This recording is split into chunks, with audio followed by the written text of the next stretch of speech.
Salam rekan-rekan Innovasurance.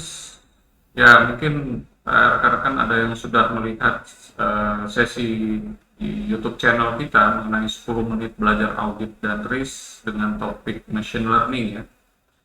Ya, mungkin atas usul beberapa pihak ya, Pro and Sis Innovasurance harapkan ada semacam tutorial atau short course yang terkait dengan bagaimana praktek dari penggunaan machine learning tersebut. Nah, untuk itu kita di Innovative Assurance kemudian membuat satu sesi khusus di channel YouTube kita ini yang kita namakan Crash Course ya. Nah, bedanya di Crash Course ini nanti kita akan membahas sekaligus kita akan mencoba ya secara hands-on, misalnya kalau terkait dengan machine learning ini kita akan langsung mempraktekkan ya dengan menggunakan development tools yang sudah ada ya. Dan nanti untuk topik yang lain tentunya kita akan menggunakan atau menjelaskan secara lebih detail. Oke, Bro and Sis Innovasurance, kita mulai crash course kita mengenai machine learning. Selamat menyaksikan.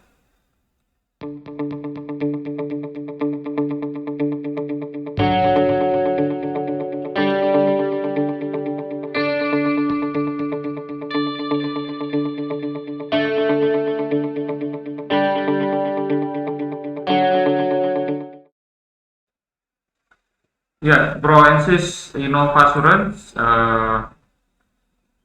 di crash course machine learning ini saya Andi Harista akan menjelaskan tahapannya mulai dari paling awal ya terkait dengan machine learning. Saya rasa untuk pengenalan mengenai machine learning, teori, kemudian pembagian-pembagian atau klasifikasi dari machine learning, Bro and Sis bisa lihat di sesi dari YouTube channel kita mengenai 10 menit belajar audit dengan topik machine learning. Di sana kita sudah menjelaskan mengenai apa itu machine learning, kemudian bagaimana penerapannya, klasifikasi dan algoritma serta implementasi dari perangkat ya, baik development tools maupun infrastrukturnya. Nah, di crash course ini kami akan menjelaskan secara berurutan ya, sehingga diharapkan nanti teman-teman semua Pro and Sis Innovasurance bisa menerapkannya sendiri ya. Yuk, mari kita mulai ya.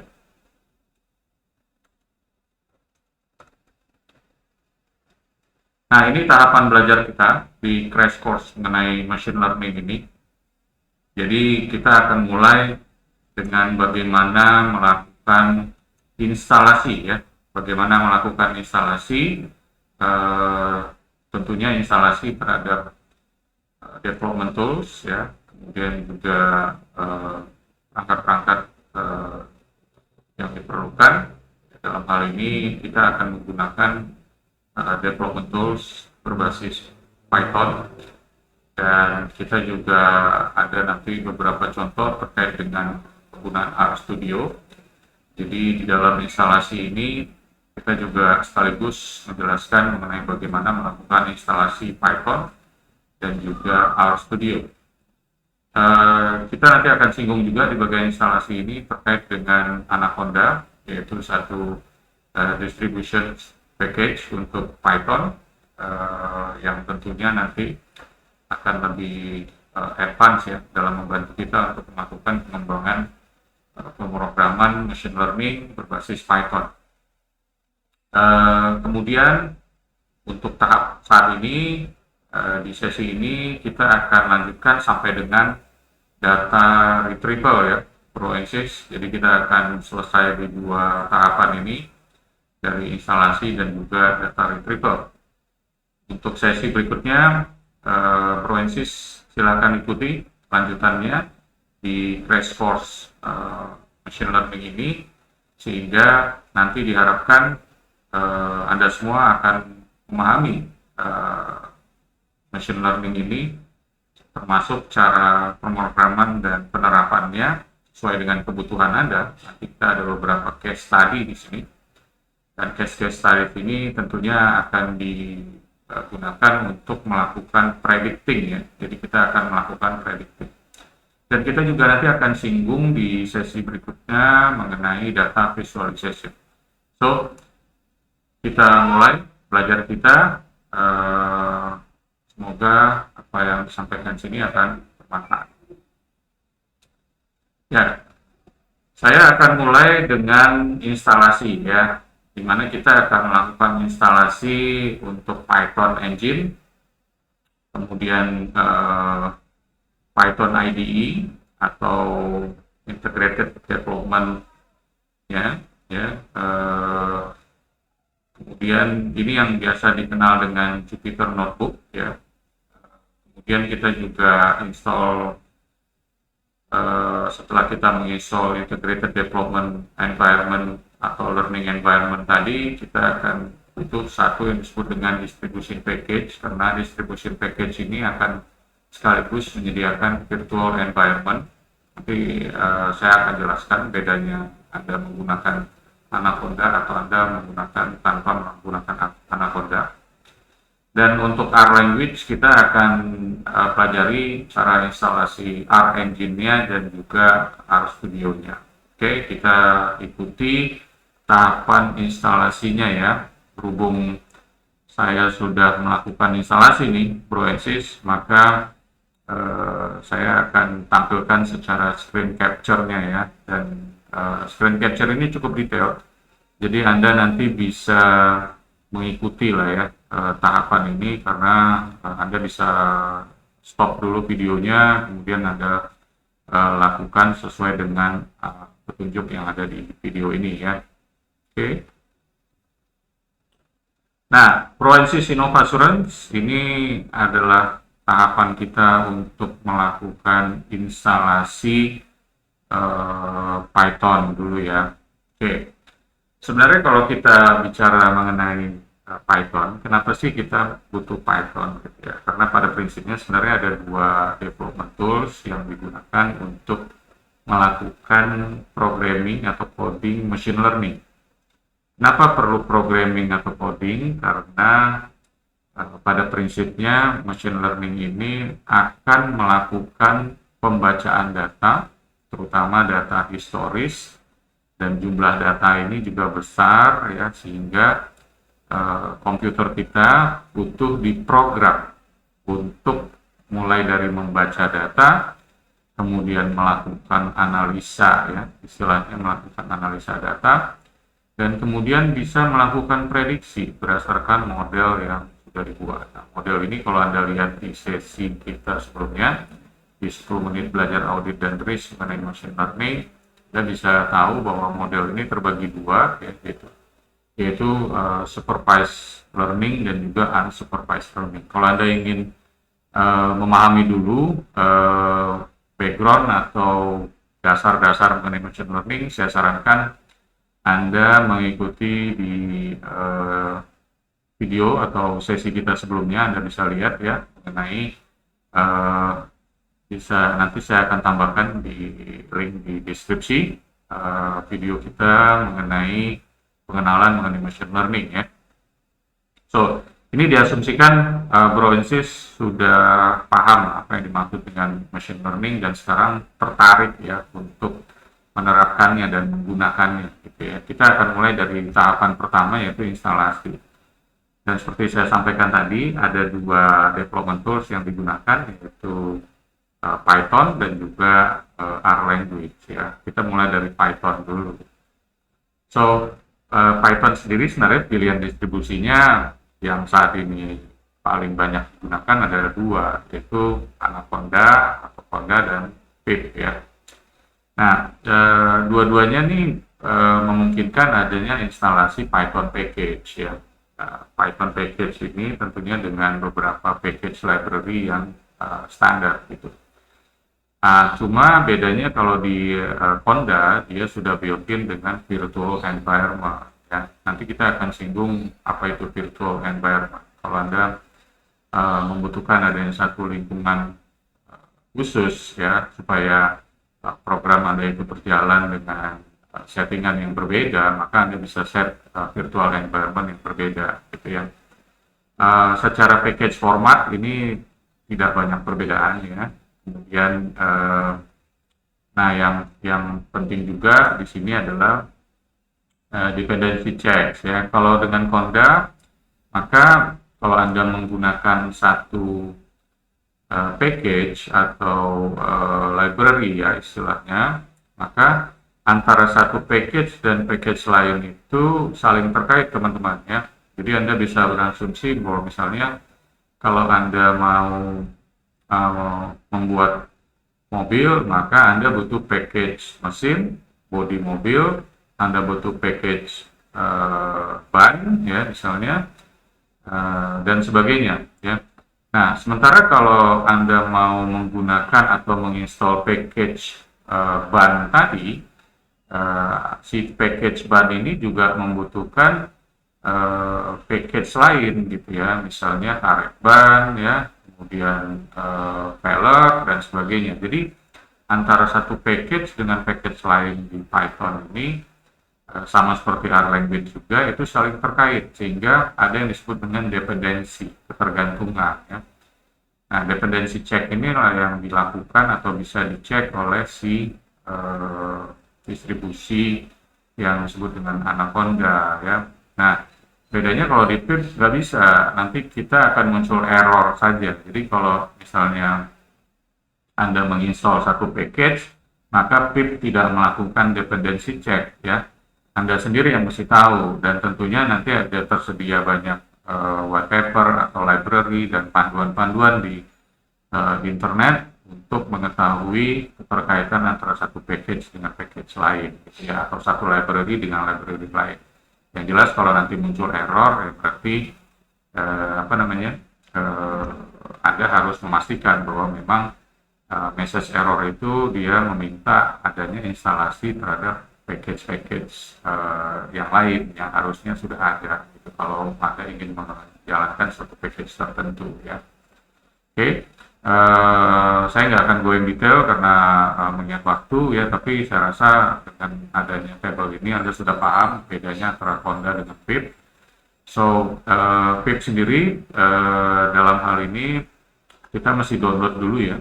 Kita akan download terkait dengan source code-nya, kemudian dia akan kita install ya. Sama Conda juga seperti itu. So nanti kita akan lihat bagaimana cara instalasi dari pip dulu ya, Bro and Sis. Oke, kita mau lanjutkan. Nah, ini pilihan-pilihan dari IDE atau Integrated Development Environment-nya ya. Di sini kita akan menggunakan Jupyter ya teman-teman ya. Dalam crash course ini kita akan menggunakan Jupyter, walaupun di beberapa kesempatan atau untuk keperluan pribadi saya lebih senang menggunakan Spider gitu ya. Ini masalah selera aja. Jupyter sendiri sering disebut dengan Jupyter Notebook ya. Kenapa disebut notebook? Nanti saya akan jelaskan, karena pada prinsipnya ini sebenarnya mirip kayak buku teks ya. Cuma buku teks yang sudah digabung-gabungkan gitu, sehingga nggak hanya buat untuk melakukan pengetikan teks, tapi juga melakukan pengetikan kode atau program gitu dalam satu interface ya, sehingga disebut dengan notebook. Okay. So yang pertama kita akan download ya, di sini kita akan download terkait dengan Python engine-nya ya, atau pip engine-nya. Di sini kita download dari situs ini ya teman-teman, python.org ya. Anda bisa masuk ke python.org dan Anda bisa lihat saat ini versi yang ada ya, itu versi berapa ya. Mungkin ini pada saat saya melakukan rekaman video ini versinya 3.9 ya. Anda mungkin pada saat Anda mencoba sekarang Anda sudah menemukan versi yang lebih baru ya, yang apa-apa. pada prinsipnya ini Python ini adalah open source ya, jadi dia akan selalu dikinikan, di-upgrade versinya berdasarkan sumber-sumber yang memang dari seluruh dunia ya, dan memang ini dipakai oleh berbagai macam pihak dan sama-sama mereka melakukan penilaian terhadap kualitas dari versi-versi yang terbaru gitu ya. Nah, versi-versi yang sudah lulus dari uji kualitas itu baru kemudian akan di-upload atau disediakan di portal di python.org tersebut ya. Oke, Anda silakan masuk ke sini dan kemudian klik link download for Windows ya. Tentunya kalau Anda pakai platform Windows, kalau enggak Anda bisa pilih macOS dan sebagainya. Nah, kalau Anda sudah mendownload, maka Anda akan menemukan yang disebut dengan Python Engine ya di dalam folder tempat Anda mendownload tadi. Ya. Nah, di sini akan ada muncul namanya Python, kemudian versinya, gitu ya. Dan ini yang kemudian Anda double klik ya, sehingga akan muncul satu window ya untuk menampilkan mengenai dari instalasi ini ya teman-teman ya. Nah, ini Anda silakan untuk Anda gunakan untuk Anda coba ya.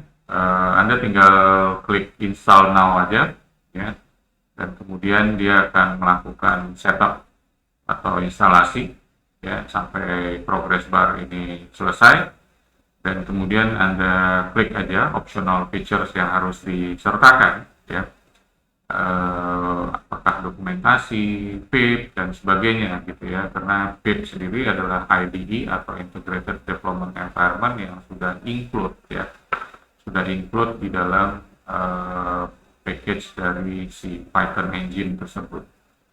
Nah, jika instalasi sudah sukses, maka Anda akan mendapatkan notifikasi setup was successful ya.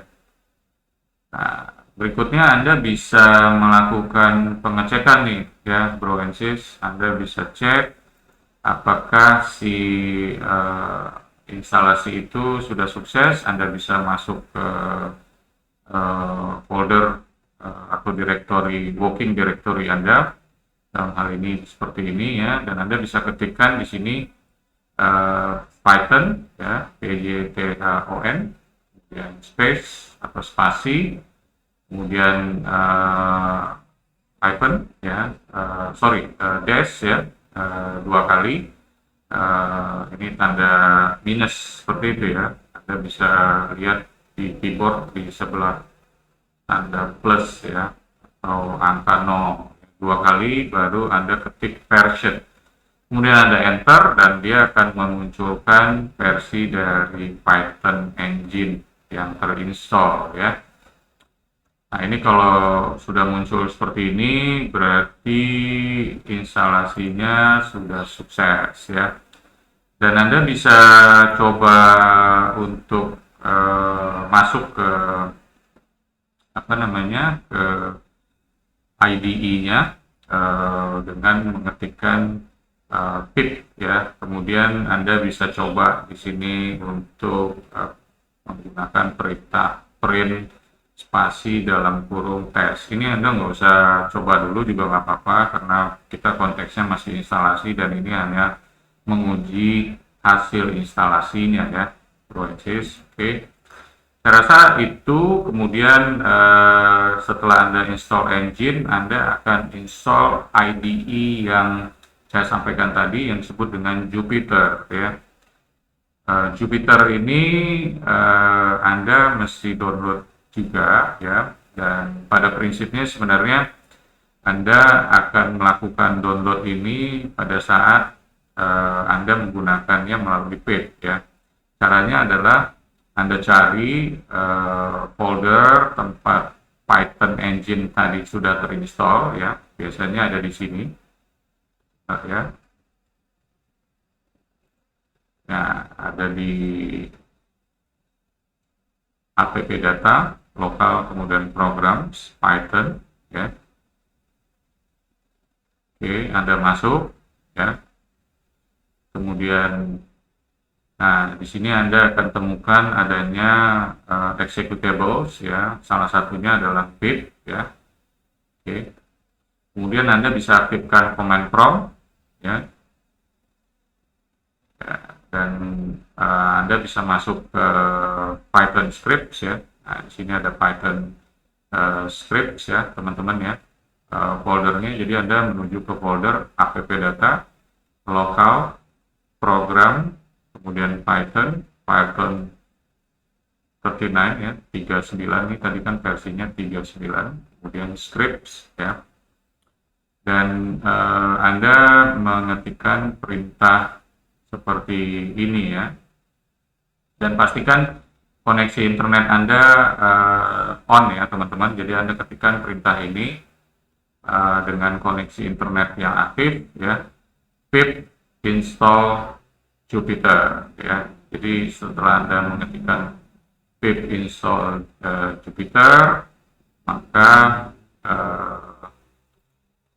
dia akan langsung melakukan download, ya, mengunduh file-file yang diperlukan untuk instalasi Jupyter, ya, seperti ini. Ini kita bisa lihat progress bar-nya pada saat kita selesai mengetikkan pip install Jupyter, ya. Anda tunggu saja ini selesai, dan pada saat sudah selesai nanti Anda bisa mengetikkan dimanapun, ya, Jupyter, ya, Jupyter, ya, Jupyter, ya, pakai Y, ya, pakai Y bukan pakai I, dan nanti Anda akan mendapatkan window seperti ini, ya, yang nanti saya akan tunjukkan pada saat kita melakukan coding untuk data retrieval, ya, teman-teman, ya. So, mudah-mudahan sampai di sini sukses semua, ya, dan sudah bisa muncul Jupyter Notebook-nya.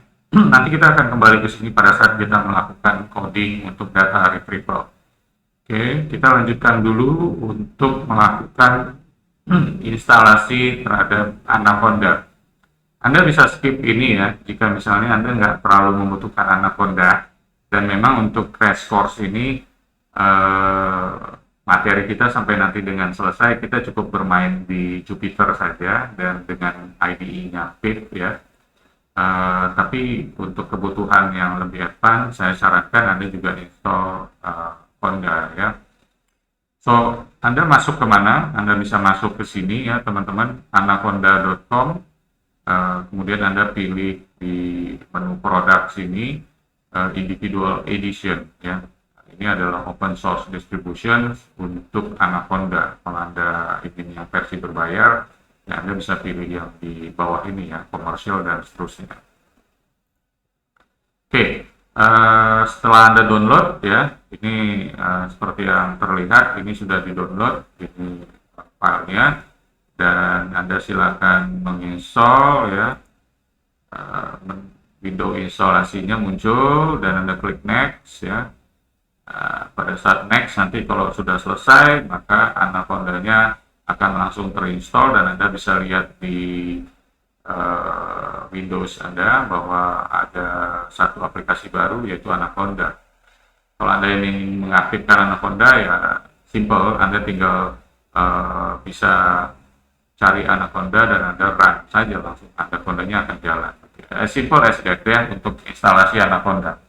Sama simpelnya sih seperti install Python juga, ya. Saya rasa teman-teman Pro-Ensis pasti bisa mencobanya semuanya. Mudah-mudahan, ya. Oke, sebelum saya masuk untuk bagaimana kita melakukan coding untuk data retrieval atau membaca data, kita simak dulu bagaimana melakukan instalasi R language, ya. Ini bedanya apa, ya, R language sama Python? Mungkin ada yang bertanya seperti itu, gitu, ya. Ya, sebenarnya dua-duanya open source, ya, dan dua-duanya juga didukung oleh basis developer di seluruh dunia. Jadi mempunyai basis developer seluruh dunia yang juga melakukan pengembangan terhadap si engine-nya tadi dan package-package yang mendukung dari pemrogramannya ya. Cuma bedanya memang Python itu lebih banyak digunakan untuk keperluan yang sifatnya praktikal, bisnis oriented ya. Memang real condition gitu ya, yang memang dibutuhkan untuk memberikan visualisasi yang lebih bagus, kemudian sesuai dengan kebutuhan praktis dan bisnis lah. Tapi kalau R ini memang lebih banyak dipakai untuk keperluan akademis, Francis ya. Jadi kalau Anda ingin melakukan penelitian ya, biasanya R juga menyediakan package-package yang mendukung itu gitu ya, untuk melakukan penelitian. Walaupun sebenarnya itu tergantung dari kedalaman dari subjek Anda ya. Kalau misalnya Anda nggak terlalu sophisticated atau terlalu rumit gitu ya, sebenarnya dua-duanya bisa gitu ya. So mirip seperti Python, pertama yang diinstal adalah engine-nya dulu ya. Jadi Python dan R ini dia punya engine gitu, dia punya mesin gitu ya, yang merupakan semacam compilernya lah ya, untuk menjalankan perintah-perintah yang Anda atau kode-kode yang Anda ketikkan gitu ya melalui Integrated Development Environment atau IDE tadi. Nah, dia juga punya IDE, yaitu yang disebut dengan RStudio. Jadi Anda mesti download dua-dua ini teman ya. Provinsis Anda bisa download, Anda bisa lihat alamatnya. Untuk yang engine Anda bisa download dari CRAN ya, CRAN.r ya, CRAN.r project.org ya. Ini semua open source ya. Dan tentunya Anda nanti akan diberikan informasi mengenai versi R yang terkini ya, sesuai dengan pada saat Anda melakukan akses ini untuk download ini ya. Yang saya tampilkan di sini ya tentunya versi pada saat saya melakukan download pada saat itu ya. Mungkin Anda sudah mendapatkan versi yang lebih advance ya teman-teman ya. Kemudian untuk mendownload RStudio, setelah ini Anda sudah download, Anda tinggal klik di sini. Di sini ada informasi size-nya 86 MB ya. Untuk yang 32 dan 64 bit ya. Ini versi Windows ya. Kemudian untuk RStudio Anda bisa masuk ke rstudio.com/product/RStudio ya. Anda bisa masuk ke sini dan Anda cari untuk mendownload RStudio Desktop. RStudio Desktop ini memang untuk keperluan individu ya, yang bukan untuk kepentingan korporasi ya, yang biasanya membutuhkan versi client server yang ini ya.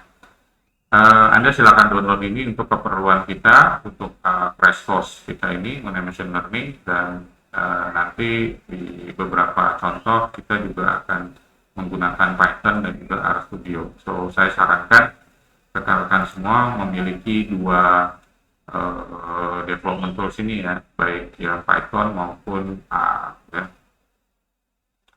So setelah tadi di download, maka Anda akan mendapatkan file ini, dua file ini ya, dan tentunya nanti Anda akan bisa double klik untuk menjalankan instalasinya seperti ini.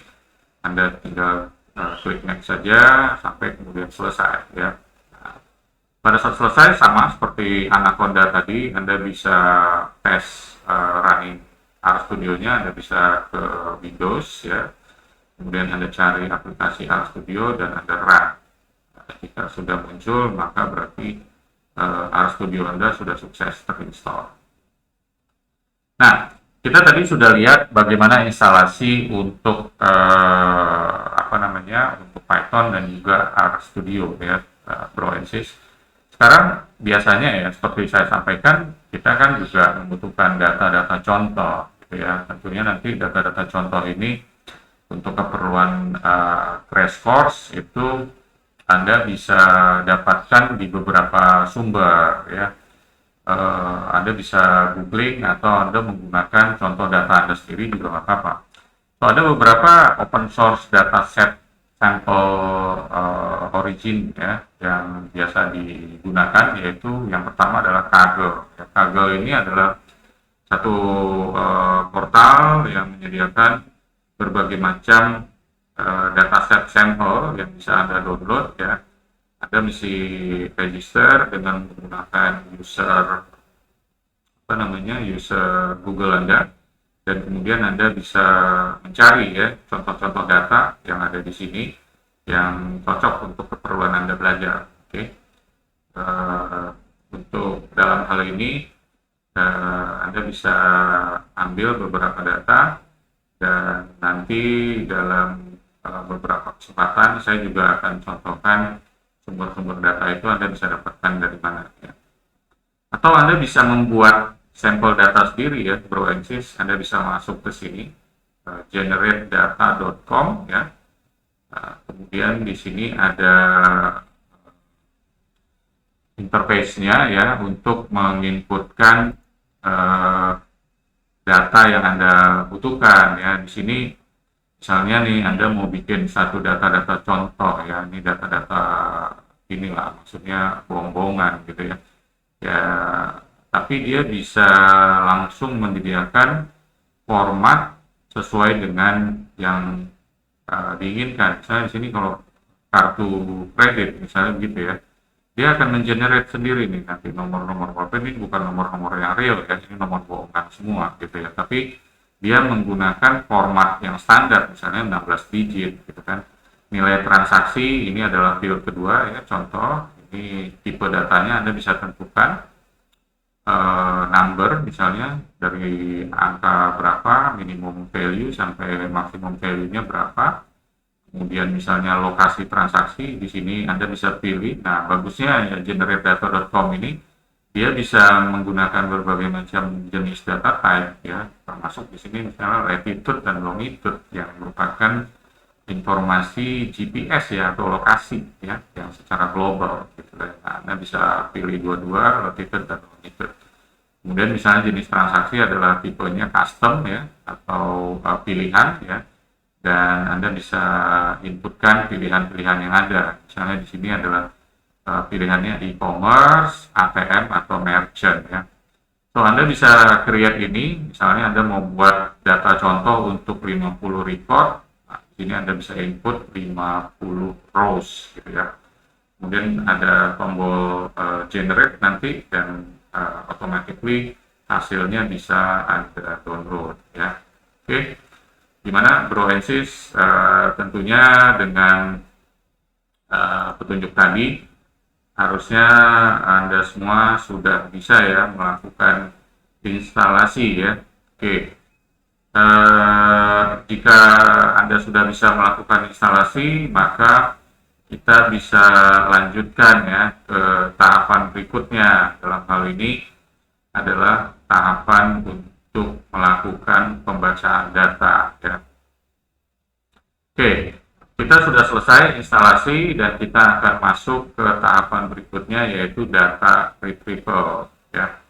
Di data retrieval ini kita akan membutuhkan beberapa tambahan package ya, yang tentunya memang ada yang merupakan standar, ada juga yang memang harus Anda tambahkan, Anda add ya. So, data yang kita akan baca adalah dalam crash course ini saya akan contohkan menggunakan 3 jenis data ya, Bro Ensis. Pertama adalah data dalam bentuk format comma separated value atau CSV ya, CSV. Kemudian SQLite ini adalah satu platform database yang mirip seperti MySQL ya, namun dia lebih praktis ya, dan size dari filenya lebih kecil ya, sehingga memudahkan untuk dibaca ya dan diolah.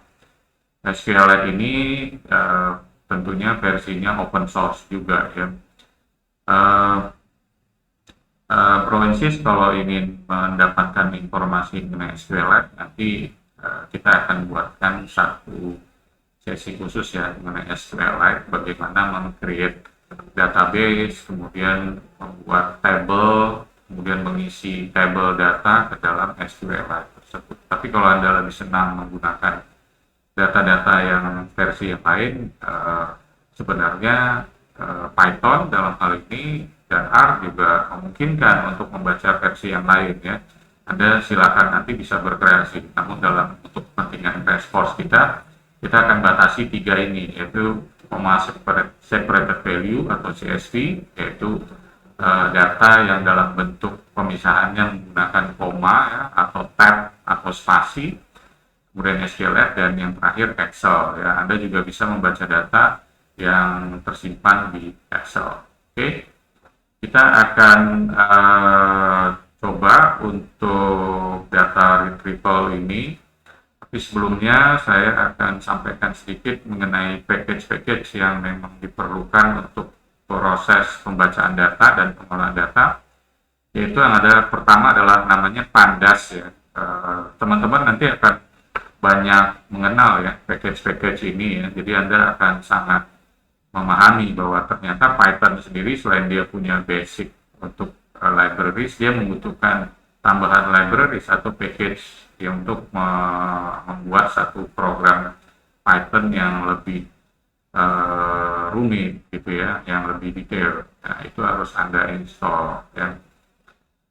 Yang pertama adalah Pandas. Pandas adalah fast, powerful, flexible, easy to use, open source data analysis and manipulation tool built on top of Python programming language ya. Nanti di contoh hands-on kita akan lihat bagaimana cara kita mendownload atau mengimport Pandas ini. Kemudian yang kedua adalah NumPy ya, bacaan NumPy, fundamental package for scientific computing in Python. Ya. Jadi ini lebih terkait dengan bagaimana melakukan pengolahan data yang bertujuan secara saintifik ya, yang memang diperlukan untuk keperluan riset dan sebagainya. Dan biasanya dia menggunakan format multi-dimensional array object ya, dan mirip seperti data ya, cuma dia menerapkan format array ya. Kemudian pipes ya, ini dalam hal ini adalah untuk mensupport perbedaan dari zona waktu ya, Francis. Jadi modul ini biasanya adalah dependent modul yang terkait dengan pada saat Anda mengimport atau menginstall NumPy ya, dia akan automatically akan menginstall page juga ya. PyTZ ini atau page ini dia akan automatically akan melakukan konversi terhadap time zone ya, dan juga date time yang memang terkait dengan data Anda. Semua pencatatan dalam bentuk date time nanti akan menggunakan package PyTZ ini untuk melakukan disebut dengan Olson TZ ya, database ya, dia akan melakukan mapping lah untuk time zone tersebut. Oke, berikutnya ini adalah cara menginstall atau menambahkan atau mengimport Pandas ya. Jadi Anda bisa masuk ke working directory apapun ya, biasanya by default ini akan ke users, kemudian nama user, dan Anda bisa ketikkan pip atau pip spasi install spasi Pandas ya. Nah, kalau Anda sudah selesai menginstall ini, maka Anda akan ditampilkan proses untuk download ya. Di sini kita lihat dia mendownload Pandas, kemudian collecting NumPy juga, dan PyTZ atau page ya. Dan kalau Anda sudah selesai melakukan ini, maka Anda sebenarnya sudah siap ya untuk melakukan data retrieval. Tapi saya sarankan Anda juga melakukan instalasi untuk XLRD atau OpenPyXL. Nah, ini gunanya untuk apa? Ini gunanya kalau Anda membutuhkan pembacaan data Excel, Bro Ensis ya. Jadi karena tadi kita ada pembacaan data untuk Excel, kita nggak cukup hanya menggunakan package Pandas, NumPy, dan PyTC, kita butuh package XLRB dan OpenPyXL. Cara installnya sama, Anda bisa masuk ke working directory Anda. Ini adalah by default working directory semua user di Windows adalah C2 user, kemudian nama user, dan Anda bisa ketikkan pip install XLRB. Nah, kapanpun Anda membutuhkan package-package ya di kemudian hari kalau Anda mengembangkan pemrograman Python Anda, maka jika Anda menggunakan IDE pip ya, ingat kita tadi punya IDE pip dan juga Conda distribusinya ya, Anda akan menggunakan perintah ini terus kalau Anda menggunakan pip ya. Jadi pip spasi install dan nama package-nya.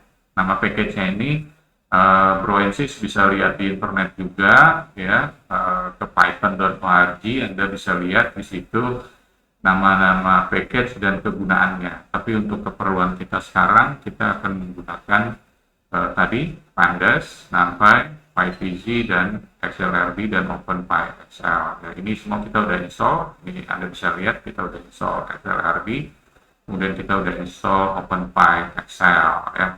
So kita udah siap sekarang untuk melakukan pengkodaan menggunakan Jupyter ya. Ingat Anda tadi sudah install Jupyter ya. Dan cara untuk mengaktifkan Jupyter ya Anda cari di Windows Anda yang sudah terinstall, Anda cari aplikasi Jupyter ya. Atau Anda bisa searching di Windows Jupyter, setelah ketemu Anda bisa enter dan langsung Anda bisa mengaktifkan si Jupyter tersebut. Oke, sekarang kita akan ke Jupyter ya.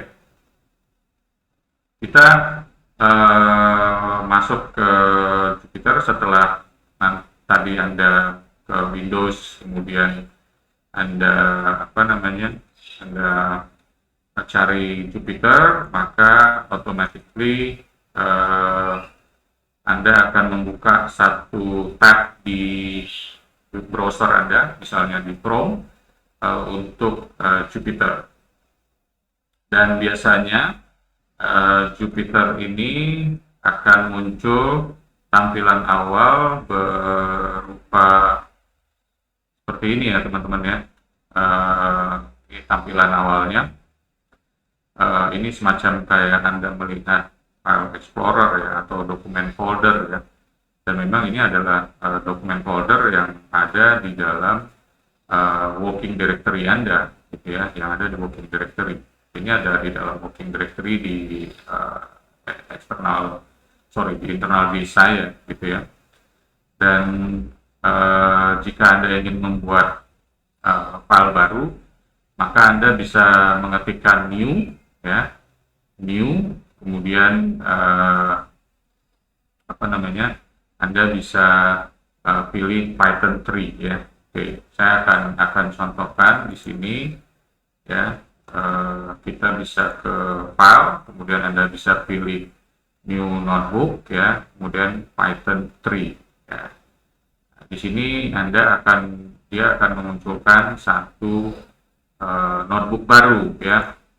Ya, contohnya ada satu notebook baru ya, yang kosong. Nah, ini adalah yang disebut dengan tampilan atau interface dari Integrated Development Environment Jupyter ya. Yang dalam hal ini seperti saya sampaikan tadi, Anda sebenarnya punya banyak pilihan ya, Broensis.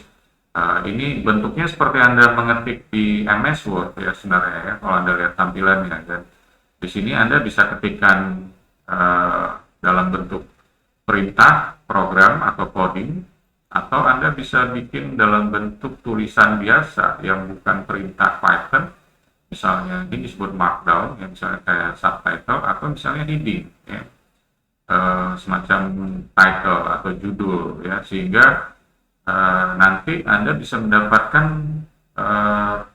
satu komplit tulisan yang nggak hanya berupa tekstual ya, yang berfungsi untuk memberikan informasi dan keterangan, tapi juga program-program yang sekaligus Anda masukkan ke dalam eh, satu file notebook Anda tadi ya. Ini contoh yang bisa terlihat di sini.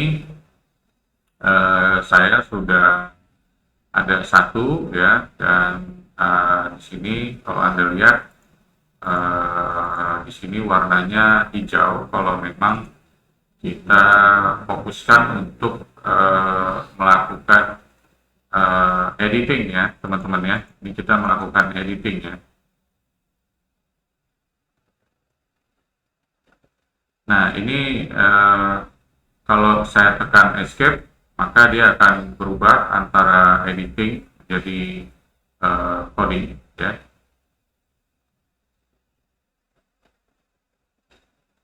Saya tekan enter, dia berubah menjadi editing, dan Anda bisa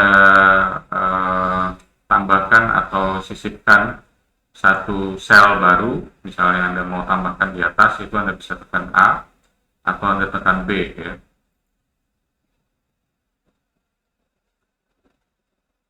Nah ini saya tadi tekan B ya teman-teman ya. Saya tekan B dan dia muncul satu sel kosong di bawah ya. Dan perhatikan bahwa ini hanya bisa Anda munculkan pada saat sel ini dalam bentuk code ya. Kalau ini masih dalam bentuk editing, jadi Anda bebas mengetikkan apapun di sini ya.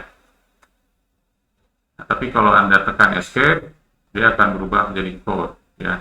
Jadi sel ini nih seperti kayak ada dua versi ya, versi coding atau program atau versi teks ya. Anda tinggal pindah atau berubah menggunakan enter atau teks ya. Kalau ini warnanya biru, Anda enter, dia akan dalam bentuk editing, Anda bisa ketik apapun. Kalau Anda escape, dia akan kembali dalam bentuk code ya.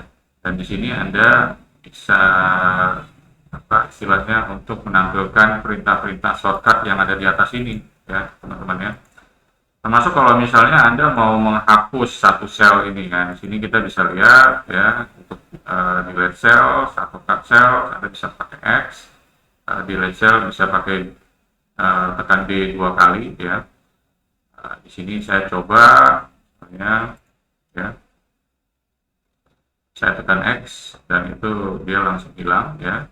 Atau kalau saya mau ini saya tekan X ya, saya tekan escape ya, dan saya tekan B, maka saya insert sel baru di bawah ya, seperti yang terlihat di sini ya. Anda bisa pakai melalui menu ini atau menggunakan shortcut seperti yang saya sudah jelaskan tadi ya. Karena ini above, ini A ya, kita coba yang A ya.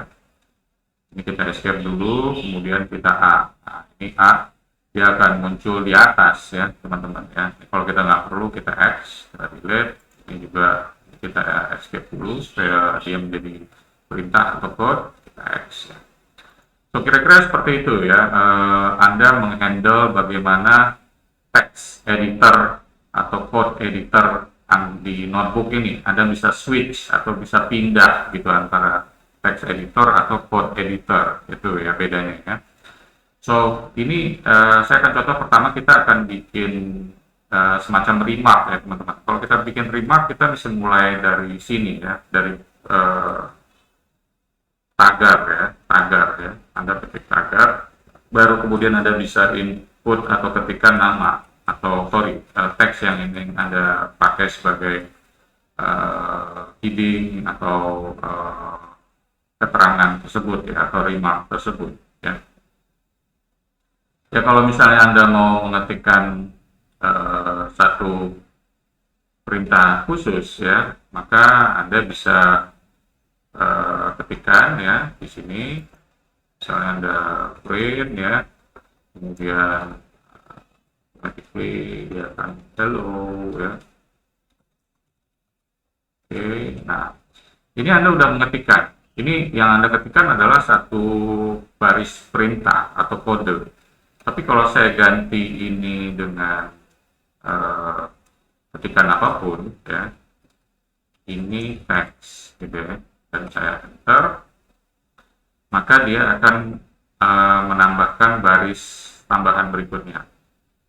Ini baris kedua Nah, untuk Anda memunculkan dia ke dalam versi output dari input teks atau coding ini, Anda bisa menggunakan Alt Enter ya. Nah, namun dalam hal ini bisa terjadi kesalahan karena memang uh, baris perintah ini dianggap sebagai perintah ya. So kita bisa lakukan ini dengan cara kita bisa menggunakan remark ya, misalnya tadi ini text ya, ini so dia akan menambahkan ya, kemudian ini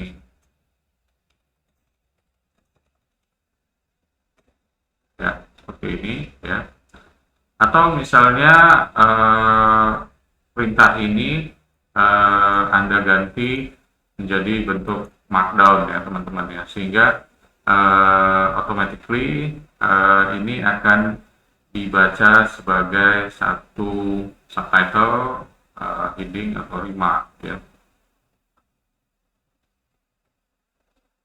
Ya, ini contohnya. Jadi kalau Anda mengetikkan menggunakan tanda pagar tadi, maka dia akan menjadi teks seperti ini ya.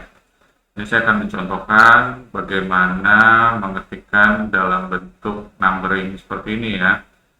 Ini bisa menggunakan asterisk, kemudian number one ya, oke.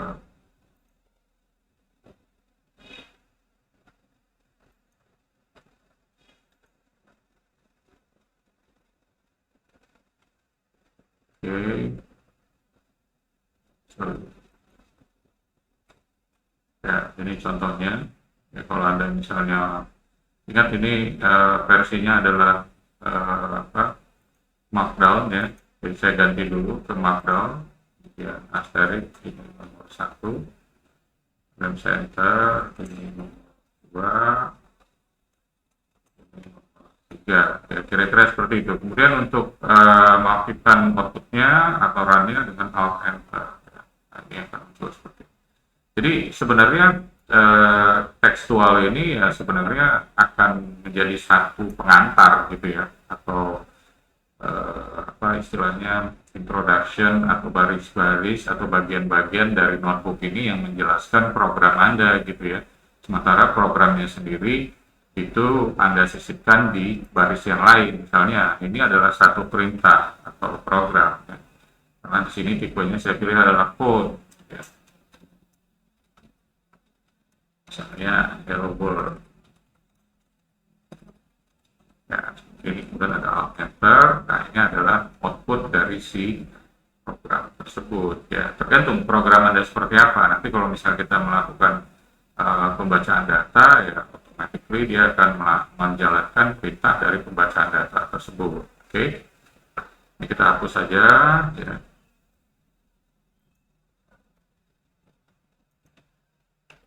Oke, kita ketikkan X tadi. Nah, teman-teman, yang pertama tentunya kita akan membaca file SQLite ya. Tentunya kita mesti menjalankan perintah ini ya. Ini awalnya adalah selalu dimulai dari sini untuk yang SQLite dulu ya. Oke, ini saya akan kasih remark. Ini pembacaan untuk data SQLite 3 ya. Oke,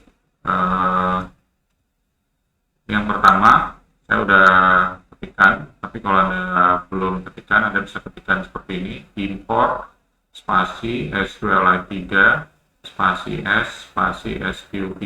Nah, SQ3 ini adalah nama variabel dari hasil package yang sudah ada import ya. Jadi ini bebas, namanya bisa apapun, Anda bisa ganti apapun di sini. Nah, ini ya macam-macam ya.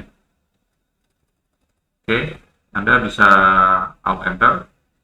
Kalau tidak ada message error, maka dia akan automatically memunculkan satu baris kosong atau sel kosong ya.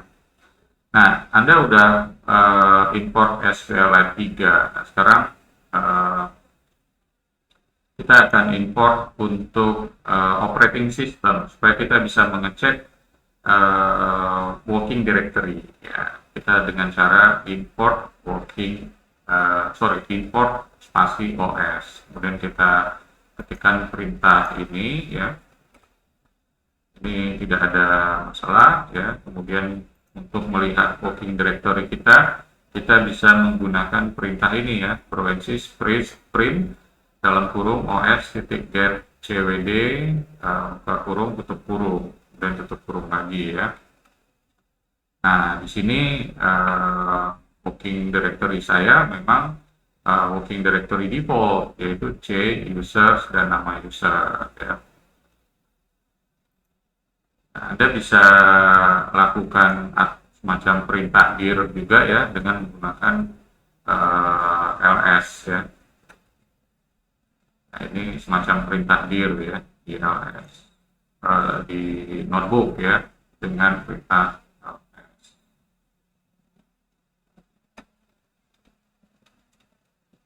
Kita buang dulu aja.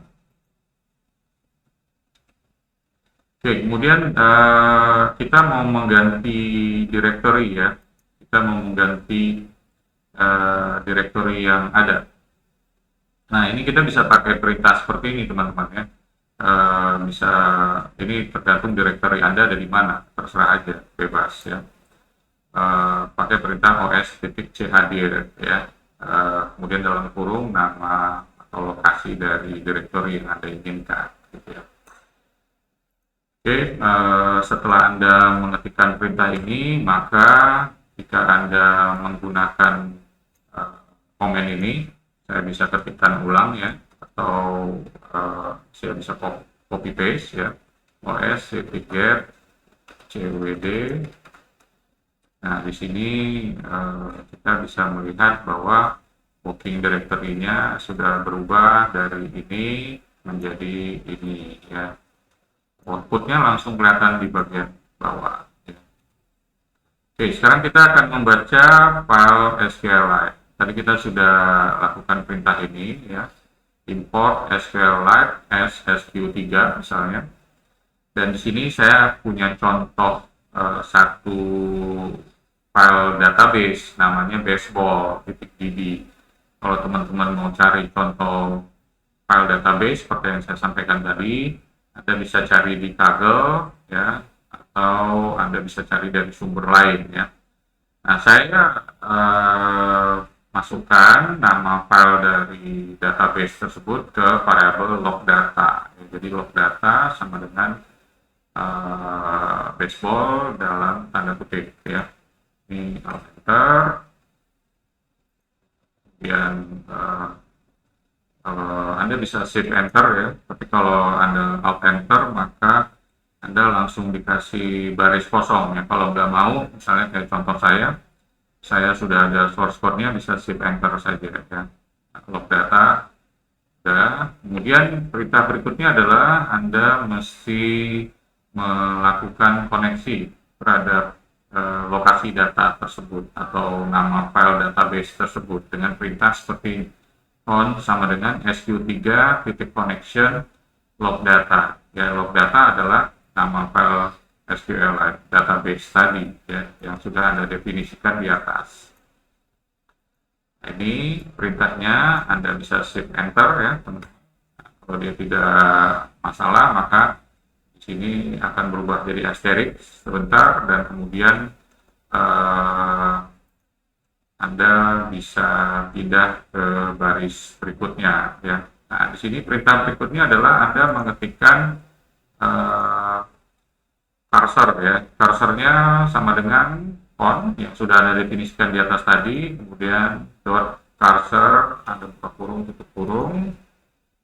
Ini Anda bisa ketikkan dan kemudian Anda bisa cek cursor tersebut ya. Seperti ini. Di sini saya akan melakukan pengecekan terhadap nama-nama tables ya. Kita ketahui kalau database itu di dalamnya pasti ada beberapa tables ya, bisa satu, dua dan sebagainya gitu ya. Nah, biasanya ada satu master table yang mencatat nama-nama tables yang lain ya. Itu hampir di semua database seperti itu. Ada yang disebut dengan master table ya. Nah, ini kita akan lihat bahwa cursornya sudah aktif di nilai sekian ya. Dan kemudian kita bisa munculkan dengan perintah print dalam kurung cursor tadi. Cursor ini ada semacam kayak pointer ya yang menunjuk ke database tersebut untuk mencari atau memunculkan semua tabel yang ada dengan perintah fetch all ya, seperti yang Anda bisa contoh ya, Anda bisa langsung ketikkan, ada shift enter dan akan muncul tabel seperti ini ya. Ini saya bisa contoh ya, misalnya saya hilangkan ya, ini saya X gitu ya, kemudian saya mau baris baru di sini saya B ya. Nah, kemudian Anda bisa lihat di sini teman-teman, saya shift enter, nah, itu hasilnya langsung muncul ya. Jadi kalau di dalam database Anda itu ada 10 tables, maka dia akan munculkan 10 nama tables di sini ya. Ini cuma ada 3, yaitu table all star pool, schools, dan rating ya. Kemudian baru kita akan aktifkan pandas dengan cara kita pakai perintah ini, import pandas ya, spd. Jadi pd ini adalah nama variabel yang bebas ya. Kemudian kita import numpy snp. Ini np adalah nama variabel untuk package numpy. Ini bebas ya, Anda bisa memakai nama apapun bisa ya, yang jelas harus unik ya. Kemudian kita save enter dan sekarang kita coba nih satu perintah SQL. Kalau teman-teman sudah punya dasar pengetahuan mengenai database, biasanya Anda tahu nih yang disebut dengan query SQL ya. Nah, query SQL ini untuk membaca dari table SQLite master. Nah, ini sama aja dengan perintah di atas ini ya. Kita coba saja.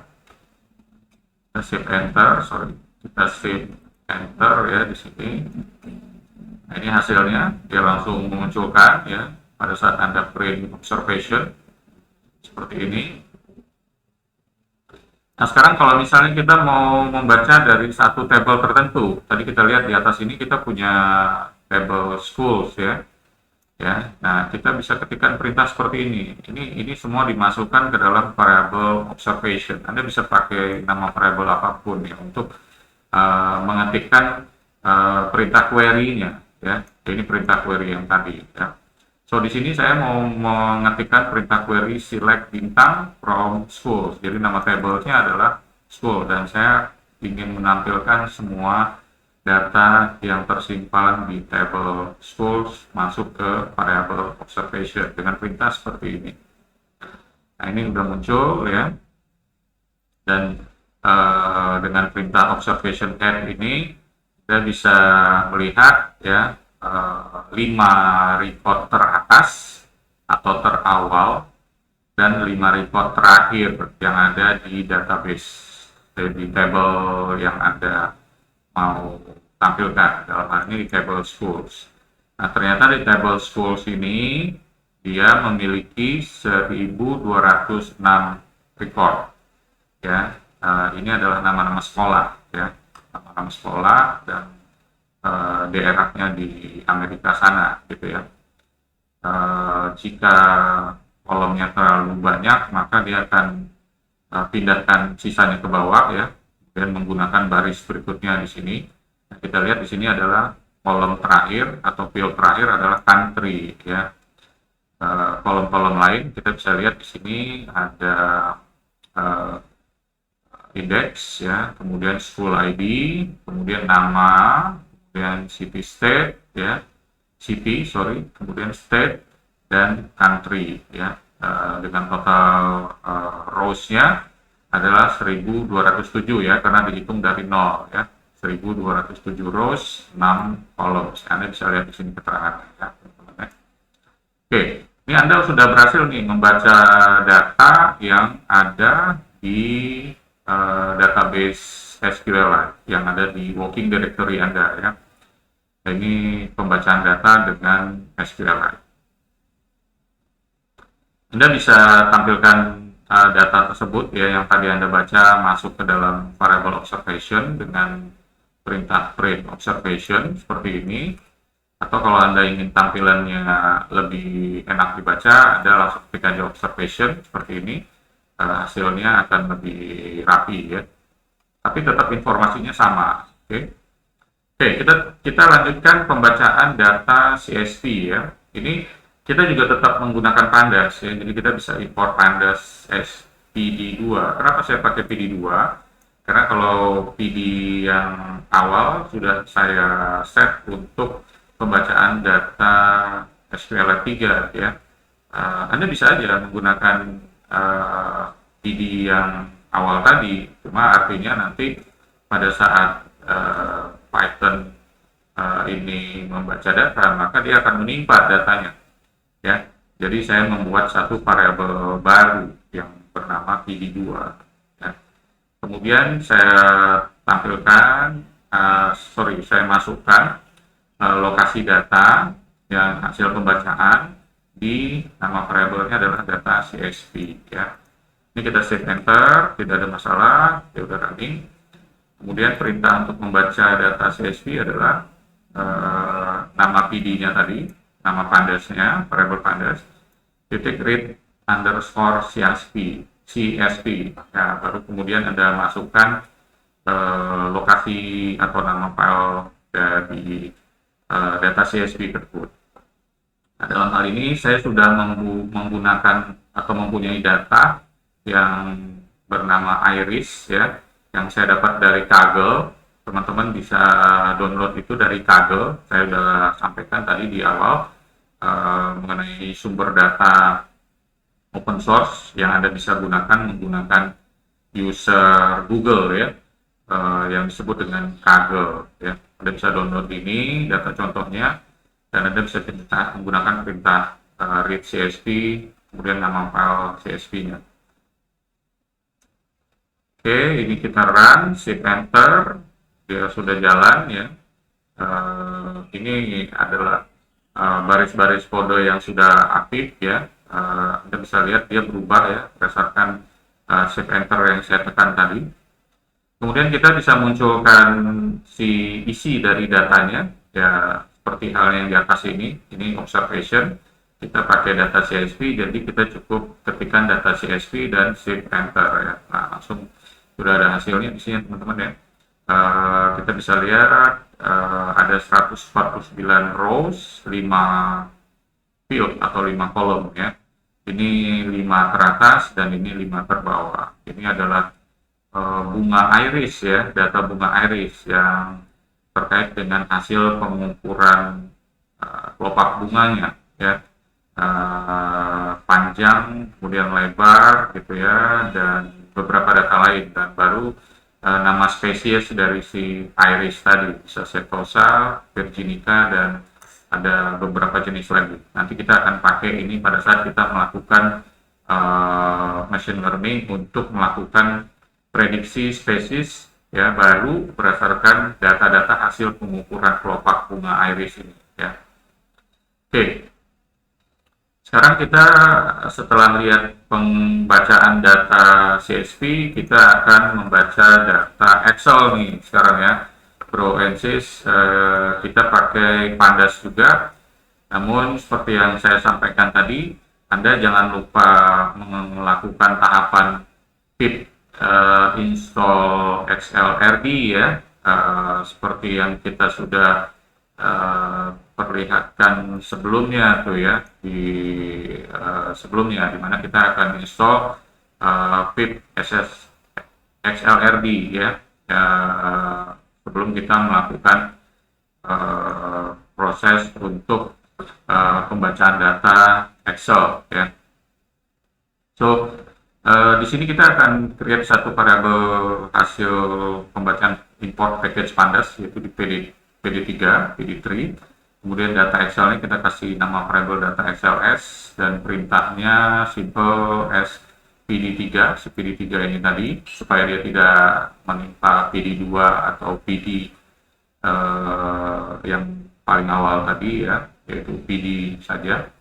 Kemudian titik read underscore Excel, kemudian dalam tanda kutip nama file Excelnya. Di sini di working directory saya sudah punya file Excel yang bernama siswa Excel SX ya. Ini adalah Excel 2007 ke atas ya, XLS ya. Kemudian kita bisa munculkan data XLS-nya yang sesuai hasil pembacaan tadi dengan perintah ini. Kita shift enter semua ya. Ya, dia sudah running dan outputnya sudah muncul ya di perintah ke-33 ya, baris 33. Ini hasilnya ya. Ini persis seperti data Excel yang ada di dalam file Excel tersebut ya. So demikian ya teman-teman, ini adalah satu contoh hands-on untuk kita melakukan pembacaan beberapa data ya. Nah, pembacaan beberapa data ini memang cuma 3, tapi kalau Anda pada prinsipnya kalau Anda sudah menguasai itu, maka Anda bisa mempraktekkan ke beberapa jenis data lain ya. Tapi tentunya Anda sudah paham bahwa kita membutuhkan package Pandas, NumPy dan PyPC, dan terutama Pandas ya, yang memang berfungsi untuk melakukan akses atau penggunaan data secara open source ya, dan juga melakukan manipulasi data ya. Dan kemudian kita juga menggunakan NumPy dalam hal ini package untuk melakukan scientific computation terhadap data dalam bentuk multidimensional array object ya. Dan untuk Excel tadi, dengan adanya package XLRD, Anda bisa menggunakan Pandas untuk membaca file Excel. Nah, ini yang disebut dengan package yang dependent ya. Jadi Pandas dia membutuhkan package dependent XLRD untuk membaca file Excel ya. Kira-kira seperti itu tuh ya teman-teman ya. Oke, kemudian bagaimana tahapan belajar berikutnya ya? Kita sudah selesaikan tahapan instalasi dan data retrieval di sesi video ini ya. Kita akan lanjutkan nanti untuk di sesi video berikutnya untuk data cleansing, dan kemudian kita akan melakukan analisa data dan kemudian visualisasi data. Nah, kenapa kita perlu lakukan data cleansing? Karena umumnya data-data yang ada itu ada yang berisi data garbage, sehingga harus dibersihkan. Misalnya untuk menghilangkan duplikasi ya, menghilangkan data-data kosong ya, dan sebagainya. Baru kemudian kita olah dan kita tampilkan atau visualisasikan. Nah, ini adalah contoh simpel pengolahan data ya. Baru kemudian kita akan lanjutkan ke advanced data analysis yang terkait dengan penerapan machine learning. Nah, penerapan machine learning ini nanti di dalam crash course ini juga di tahap advance Anda akan mempelajari mulai dari ini yang biru ini ya teman-teman ya, breakdown dari yang biru ini. Anda akan mempelajari mulai dari penggunaan X-frame dan GraphLab, kemudian visualization data yang lebih advance dengan Canvas, kemudian kita menggunakan algoritma linear and multiple regression untuk membuat model machine learning yang dapat digunakan untuk melakukan prediction. Kemudian kita akan visualisasi lebih scientific lagi ya, lebih rumit menggunakan Matplotlib, berbeda dengan visualisasi Canvas. Dan kita akan melakukan pengolahan machine learning untuk sentiment analysis. Sentiment analysis ini biasanya digunakan untuk menganalisa sentimen yang ada pada satu data-data teks ya, biasanya Twitter ya, Facebook comments dan sebagainya, untuk melihat apakah sentimen itu positif atau negatif terhadap satu isu atau topik ya. Ini menggunakan algoritma classification yang nanti kita akan pelajari. Kemudian kita akan lanjut ke algoritma clustering untuk mencari pengelompokan satu item berdasarkan kelompok-kelompok yang sudah ada. Nah, ini kita akan menggunakan algoritma k-means ya untuk clustering and similarity. Nah, kita akan tutup crash course kita untuk sesi deep learning nanti. Ya, di bagian akhir dari crash course ini kita akan pelajari deep learning ke materi yang lebih advance. Bagaimana kita bisa mendeteksi image. Misalnya kita bisa mendeteksi wajah seseorang gitu ya, mendeteksi adanya pergerakan dan sebagainya, kita akan pelajari nanti di sesi deep learning. So, teman-teman semua, ini adalah tahapan belajar kita, dan tadi kita sudah belajar mengenai instalasi dan data retrieval ya. Saya harapkan apa yang sudah disampaikan bisa bermanfaat ya untuk teman-teman semua, dan jangan lupa ini hanya tahap awal ya, nanti kita akan lanjutkan dengan video-video berikutnya yang tentunya terkait dengan machine learning ya, secara praktek dan implementasinya.